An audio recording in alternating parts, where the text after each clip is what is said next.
आज का ये एपिसोड शुरू करने से पहले एक छोटी सी बात। क्या आप भी अपना पॉडकास्ट बनाने की सोच रहे हैं? तो एंकर ट्राई कीजिए। ये पॉडकास्ट बनाने का सबसे आसान तरीका है। नंबर एक, ये फ्री है। नंबर दो, इसमें कई सारे ऐसे टूल्स हैं जो आपको अपने फोन और कंप्यूटर पर रिकॉर्ड और एडिट करने की फैसिलिटी देते हैं। नंबर तीन, आप अपने पॉडकास्ट को डिस्ट्रीब्यूट भी कर सकते हैं, जिससे इसे स्पॉटिफाई और दूसरे प्लेटफॉर्म पर सुना जा सके। तो डाउनलोड कीजिए फ्री एंकर ऐप या विजिट कीजिए anchor.fm पर अपना पॉडकास्ट स्टार्ट करने के लिए। ये तो थी एक छोटी सी जानकारी, और अब शुरू करते हैं एपिसोड का सिलसिला। तो आज के एपिसोड में लीजिए सुनिए ना पार्थ सारथी के लिखे उपन्यास ये गली बेकाऊ नहीं का भाग 12, मेरी यानी समीर गोस्वामी की आवाज में। मुत्तु कुमरन ने महसूस किया कि नारी की सुकुमारता अपने प्रेम प्रदर्शन में विलक्षणता और चातुरी लाने से चमक उठती है।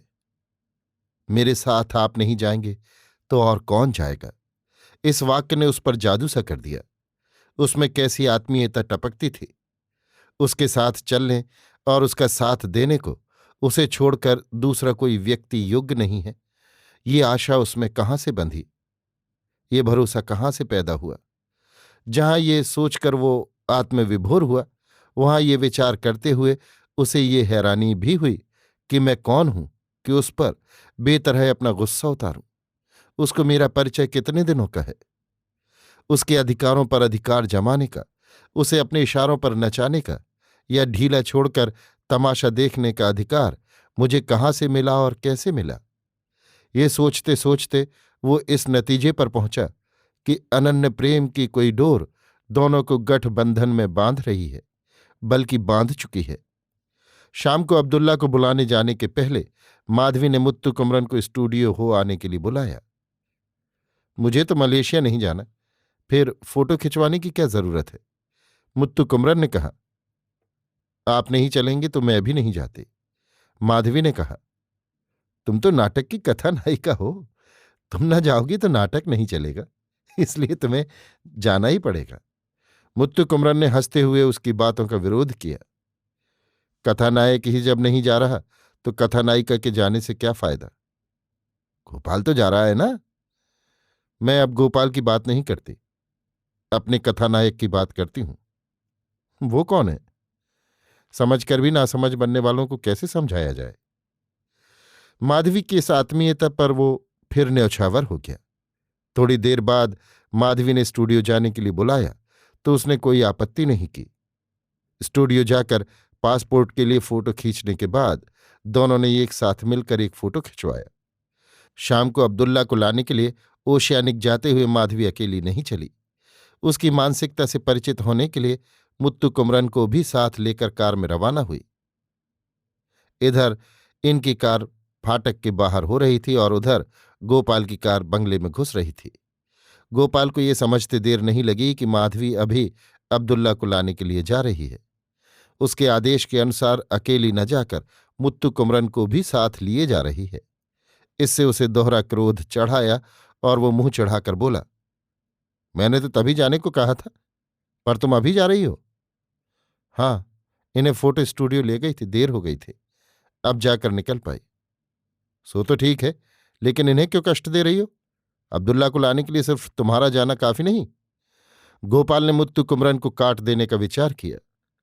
माधवी को धर्म संकट से बचाने के विचार से मुत्तु कुमरन स्वयं आगे बढ़कर बोला, बात यह है कि मैं भी ओशियानिक देखना चाहता था, इसलिए मैं स्वयं इसके साथ चल पड़ा। गोपाल की समझ में नहीं आया कि इस हालत में मुत्तु कुमरन को गाड़ी से कैसे उतारे। वो झींक कर बोला, अच्छा तो दोनों ही हुआ, लेकिन गाड़ी में लौटते हुए उनसे बातों में न उलझना, उनके जरिए ही हमारा काम होना है, उनका दिल दुखाने का कोई बहाना नहीं ढूंढ लेना। वो माधवी को आगाह कर धड़ाधड़ अंदर चला गया। माधवी को उसकी चाल से ही उसके क्रोध का पता चल गया, पर मुत्तु कुमरन के सामने उसने इसे प्रकट नहीं किया। मुत्तु कुमरन गुस्से की हंसी हंसते हुए बोला, इसका जी तो मेरा हाथ खींचकर कार से उतारने को हो रहा था, पर वो हो नहीं पाया। संयोग से उस समय माधवी कार चला रही थी। तीसरे व्यक्ति के न होने से वे दोनों खुलकर बातें कर पा रहे थे। पिनांग के अब्दुल्ला के कमरे में जब वे गए तब उनके साथ 4-5 मुलाकाती और थे। अब्दुल्ला ने दोनों का स्वागत कर कमरे में ही बिठा लिया। गोपाल साहब ने रात की डिनर के लिए ही तो बुलाया है। 8:30 के करीब आना काफी नहीं होगा क्या? अभी 6:30 ही बज रहे हैं।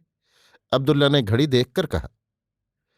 गोपाल जी के विचार से आप अभी आ जाते तो थोड़ी देर बातचीत भी हो जाती। बाद में डिनर तो है ही।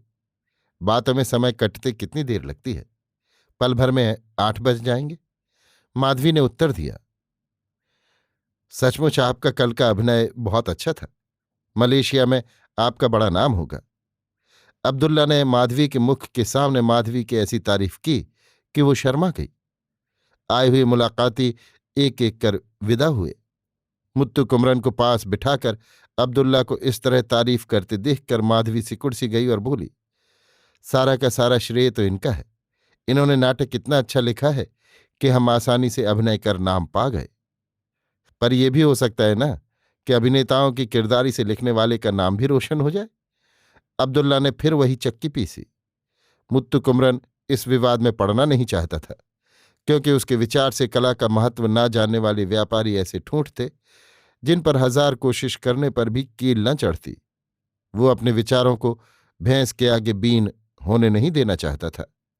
अब्दुल्ला की कदर करते हुए वो उससे कला की बात करे तो वो कला के प्रति द्रोह हो जाएगा और कला की हत्या का पाप सिर पड़ेगा। ये सोचकर वो पैर पर पैर चढ़ाए चुपचाप बैठा रहा। उसकी इस मनोदशा को माधवी ने पढ़ लिया। अब्दुल्ला की बातों की लीक बदलने के विचार से बोली, पिछले महीने गंगा नाटक मंडली मलेशिया गई थी ना? सुना है कि आप ही की कॉन्ट्रैक्ट पर वहां गई थी। वो वहां नाम यश भी प्राप्त कर पाई?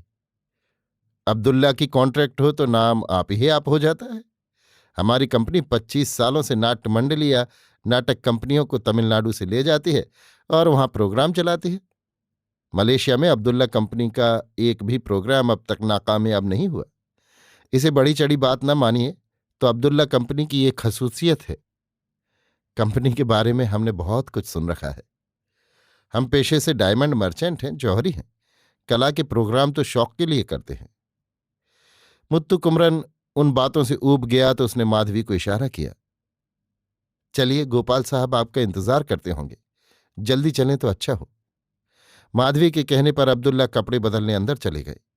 कमरे में ड्रेसिंग टेबल में आईने के पास विभिन्न सेंटों की छोटी बड़ी शीशियां करीने से सजी थी। अब्दुल्ला कपड़े बदलकर एक आईने के सामने जाकर खड़े हुए और एक शीशी खोलकर शरीर पर सेंट लगाने लगे। इत्र की खुशबू सारे कमरे में बिजली की तरह फैल गई। एक दूसरी शीशी में लगे स्प्रे से गले और कुर्ते के कॉलर में सेंट छिड़क ली। कपड़े बदलने और तैयार होने में उनमें जेम्स बॉन्ड की सी फुर्ती थी। उनकी एक एक बात और अदा में शौक चर्रा रहा था। उन्होंने होटल के बैरे को बुलाकर चाय मंगवाई। मना करने पर भी नहीं माना। चाय तैयार कर वे तीनों प्यालों में डालने लगे तो माधवी मदद को आगे बढ़ी। ये देखकर अब्दुल्ला बहुत खुश हुए। मुत्तु कुमरन सब्र से बैठा था। चाय पीते ही तीनों चल पड़े। जाते जाते माधवी ने उस स्प्रे वाली शीशी के बारे में पूछा। लीजिए, इस्तेमाल कीजिए, कहते हुए अब्दुल्ला ने वो शीशी उठाकर माधवी को दे दी। नहीं, मैंने यों ही पूछा था, कहकर माधवी ने लेने से इनकार किया तो no no, keep it, don't refuse, कहकर उसके हाथ में थमाकर ही अब्दुल्ला ने दम लिया। मुत्तु कुमरन को माधवी पर क्रोध आया। यदि माधवी अपनी जुबान पर काबू रखती और अब्दुल्ला से सेंट की बात नहीं पूछती तो क्या वे भिखमंगों को भीख देने की तरह उसके हाथों में सेंट की शीशी उठाकर थमाते? भड़कते क्रोध में भी उसका विचार औरतों की इस आम कमजोरी पर गया कि सारी दुनिया में बिरली ही ऐसी कोई औरत होगी जो सुगंधित वस्तुओं, पुष्पों और साड़ियों के मामले में उद्विग्न और चंचल न हो उठती हो। पर अपनी इच्छित वस्तुओं को मांगने की एक मर्यादा होती है। जैसे एक कुलीन स्त्री का सुगंध, पुष्प, साड़ी आदि के विषय में अन्य पुरुषों से पूछना बेहुदा है, वैसे ही माधवी का अब्दुल्ला से इस बारे में पूछना भी उसे अशिष्ट लगा। ये सब सिने जगत में जाने का नतीजा है, ये सोचकर उसने उसे दिल ही दिल में माफ भी कर दिया। कार में माम्बलम जाते हुए अब्दुल्ला मलेशिया की यात्रा के विषय में एक पर एक सवाल करते जा रहे थे। तुम्हारी मंडली के साथ कुल कितने लोग आएंगे? कौन कौन हवाई जहाज से आएंगे? कौन कौन समुद्री जहाज से आएंगे? माधवी जो कुछ जानती थी बताए जा रही थी। कार की अगली सीट पर मुत्तु कुमरन माधवी के साथ बैठा था और अब्दुल्ला पिछली सीट पर अकेले बैठे थे। बंगले के द्वार पर पोर्टिको में गोपाल ने अब्दुल्ला का स्वागत किया और स्वागत करते हुए हाथी की सूंड जैसी भारी गुलाब के फूलों की माला अब्दुल्ला को पहनाई। फिर दावत में आए हुए अभिनेता अभिनेत्रियों, प्रोड्यूसरों और सिनेमा जगत के दूसरे व्यक्तियों से अब्दुल्ला का परिचय कराया। दावत के पहले सब बैठकर हंसी खुशी बातें करते रहे। गोपाल के दावत का इंतजाम और उसका ठाठ बाट देखकर अब्दुल्ला दंग रह गए और एक तरह से मोहित भी हो गए। न जाने क्यों गोपाल उस दिन मुत्तु कुमरन और माधवी से कुछ खिंचा सा रहा। दावत के समय अब्दुल्ला अभिनेत्रियों और एक्स्ट्राओं के झुंड के मध्य बैठाए गए। लगा कि कोई अमीर शेख अपने हरम में बैठा हो। अभिनेत्रियों की खिलखिलाती हंसी के बीच अब्दुल्ला के ठहाके पटाखे की तरह छूट रहे थे। दावत के बाद ये प्रश्न उठा कि लौटते हुए अब्दुल्ला को ओशियानिक पर पहुंचाने कौन जाए। माधवी हिचकते हुए गोपाल के सामने जाकर खड़ी हुई कि शायद उसी को पहुंचाना पड़ेगा। ना, तुम्हें नहीं जाना है, जाकर अपना काम देखो। तुम्हें तमीज नहीं, सारी दुनिया को साथ लेकर चलोगी। गोपाल ने जरा कड़े शब्दों में कहा तो माधवी को ये तमाचा सा लगा। आ बला गले से लग कहकर जाने वाली के सामने से आई बला गले से टल गई तो वो मन ही मन खुश हो रही थी। उसने देखा कि किसी उप अभिनेत्री के साथ अब्दुल्ला को गोपाल ओशियानिक भेज रहा है। उसने चैन की सांस ली। अब्दुल्ला हाथ जोड़कर सबसे विदा हुए। खाना खाने के तुरंत बाद मुत्तु कुमरन आउट हाउस चला आया था। सिर्फ माधवी सबको विदा करने के लिए पोर्टिको में खड़ी थी। उस समय माधवी के मन में ये विचार उठ रहा था कि मुत्तु कुमरन मेरी परीक्षा लेने के लिए ही जल्दी जल्दी आउट हाउस चला गया है कि मैं अब्दुल्ला को पहुंचाने अकेली ओशियानिक जाती हूं कि नहीं। अब उसके मन में इस बात की खुशी हो रही थी कि अब्दुल्ला के साथ मेरे अकेले न जाने से मुत्तु कुमरन को खुशी होगी। एक एक करके सब गोपाल से विदा लेकर चले। कुछ एक माधवी से भी विदा हुए। सबको हाथ जोड़कर उसने विदा किया। सब के जाने के बाद घर में काम करने वाले गोपाल के सेक्रेटरी और माधवी ही वहां बाकी रह गए थे। नायर छोकरा टेलीफोन के पास विनम्रता का पुतला बनकर खड़ा था। अचानक उन लोगों के सामने गोपाल माधवी पर कहर भरा जहर उगलने लगा। जिस अदम्य क्रोध को उसने अब तक दबा रखा था वो फूट पड़ा। बड़ी चरित्रवान बन गई है, मानो मैं त्रिया चरित समझता नहीं।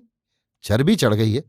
मैंने पढ़ा पढ़ा कर कहा था कि 2 या 3 बजे अब्दुल्ला के यहां जाओ, थोड़ी देर बातें करके फिर बुला लाओ। मेरी बातों पर कान न देकर अपनी मर्जी की कर रही है। ये सब मुझे अच्छा नहीं लगता।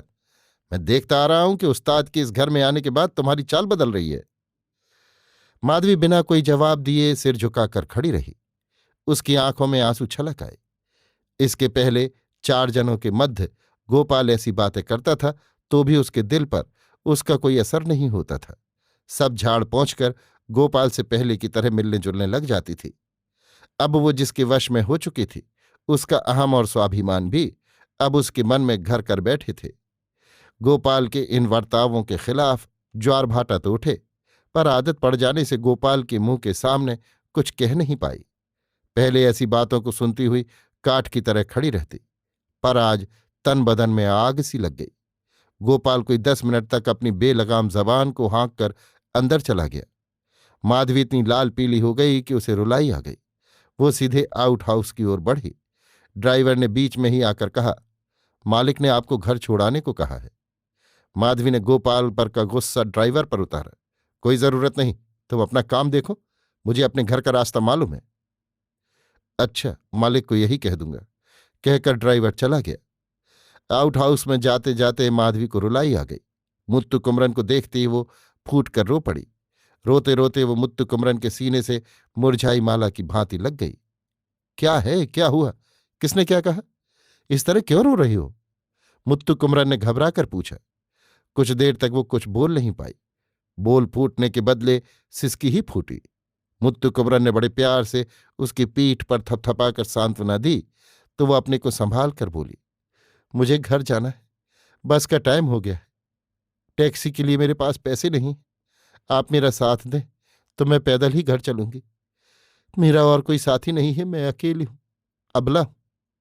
क्या हुआ? क्यों ऐसी बातें करती हो? साफ साफ बताओ। वो कहते हैं कि मैं त्रिया चरित्र खेल रही हूं। अब्दुल्ला को बुला लाने के लिए मैं अकेली क्यों नहीं गई? आपके आने पर मेरा बर्ताव ही बदल गया है। कौन कहता है? गोपाल? उनके सिवा और कौन? मुत्तु कुमरन की आंखें क्रोध से लाल हो उठी। कुछ पल वो कुछ बोल नहीं पाया। थोड़ी देर बाद उसका मुंह खुला। अच्छा चलो, मैं तुम्हें घर छोड़कर आता हूं। मुत्तु कुमरन उसे साथ लेकर चल पड़ा। उन दोनों को बंगले की चार दीवारी के अंदर ही गोपाल ने आकर उनका रास्ता रोका। तुमने गुस्से में आकर जो कहा ड्राइवर ने आकर बता दिया है। मैंने कुछ गलत तो नहीं कहा। हमारा परिचय आज या कल का नहीं। कितनी ही ऐसी बातें मैंने कही हैं। अब कुछ दिनों से गुस्सा तुम्हारी नाक पर चढ़ा रहता है। अजनबी समझकर मुझ पर सारा गुस्सा निकालने लगो तो मेरे लिए कहने को कुछ नहीं है। माधवी उसकी बातों का कोई जवाब दिए बिना सिर झुकाए खड़ी रही। मुत्तु कुमरन भी कुछ बोला नहीं। गोपाल ने ताली बजाकर किसी को बुलाया। ड्राइवर ने कार लाकर माधवी के नजदीक खड़ी की। मुत्तु कुमरन चुपचाप ये देखता खड़ा रहा कि माधवी अब क्या करती है। बैठो, घर पर उतरकर कार वापस भिजवा देना। मेरा दिल न दुखाओ। गोपाल मानो गिड़गिड़ाया। माधवी ने मुत्तु कुमरन को यों देखा मानो उसकी सलाह चाह रही हो। मुत्तु कुमरन ने उसे अनदेखा कर और कहीं देखा। तुम ही कहो उस्ताद, माधवी मुझ पर नाहक नाराज हो रही है। तुम ही समझाकर घर भेजो। गोपाल ने मुत्तु कुमरन से विनती की। मुत्तु कुमरन ने उसकी बातों पर भी कान नहीं दिया। होठों पर हंसी लाकर चुप रह गया। लेकिन वो इस तरह खड़ा था कि आज माधवी के दृढ़ चित्त की टोह लेकर ही रहेगा। एकाएक गोपाल ने एक काम किया। इशारे से ड्राइवर को उसकी सीट से उतार कर बोला, आओ मैं ही तुम्हें ड्रॉप कराऊं। माधवी ना नहीं कह सकी। हिचकते हिचकते मुत्तु कुमरन की ओर देखती हुई कार की अगली सीट का द्वार खोलकर बैठ गई। गोपाल ने कार स्टार्ट की तो माधवी ने मुत्तु कुमरन से विदा लेने की मुद्रा में हाथ हिलाया, पर उसने बदले में हाथ नहीं हिलाया। इतने में कार बंगले का फाटक पार कर सड़क पर हो गई। वो समझ गई कि मुत्तु कुमरन उसके इस व्यवहार से असंतुष्ट अवश्य हुआ होगा। घर पहुंचने तक वो गोपाल से कुछ नहीं बोली। गोपाल ने भी उसकी उस समय की मनोदशा का अनुमान करके उससे बात करने की कोशिश नहीं की। लाइडस रोड तक आकर उसे उसके घर छोड़कर गोपाल लौट गया। घर के अंदर जाते ही माधवी ने धड़कते दिल से मुत्तु कुमरन को फोन किया। आप बुरा तो नहीं मान गए? उनकी इस गिड़गड़ाहट पर मैं इनकार नहीं कर पाई। हाँ, पहले से भी अच्छा साथी मिल जाए तो इनकार कैसे कर पाओगी? एक एक शब्द पर जोर देते हुए मुत्तु कुमरन ने पूछा। आवाज में दबा हुआ क्रोध गूंज उठा। आपकी बात समझ में नहीं आती। लगता है कि आप गुस्से में बोल रहे हैं। हाँ, ऐसा ही समझ लो। कड़े स्वर में जवाब देकर मुत्तु कुमरन ने चौंका पटक दिया। माधवी के दिल पर ऐसी करारी चोट पड़ी कि वो किंग कर्तव्य विमूढ़ होकर फोन हाथ में लिए खड़ी रही। फिर फोन रखकर बिस्तर पर जा पड़ी और सुबक सुबक कर रोने लगी। उसे लगा कि उसकी बदकिस्मती से ही मुत्तु कुमरन भी उसे गलत सलत समझ रहा है। साथ ही उसके मन में ये बात भी आई कि इसमें मेरा ही दोष बड़ा है। उसके पास जाकर रोई धोई, फिर साथ चलने को मना लाई और आधे रास्ते में ही उसे छोड़कर गोपाल की कार में चली आई। इस हालत में हर कोई बुरा ही मानेगा। अभी आप सुन रहे थे ना पार्थ सारथी के लिखे उपन्यास ये गली बिकाऊ नहीं का भाग 12, मेरी यानी समीर गोस्वामी की आवाज में।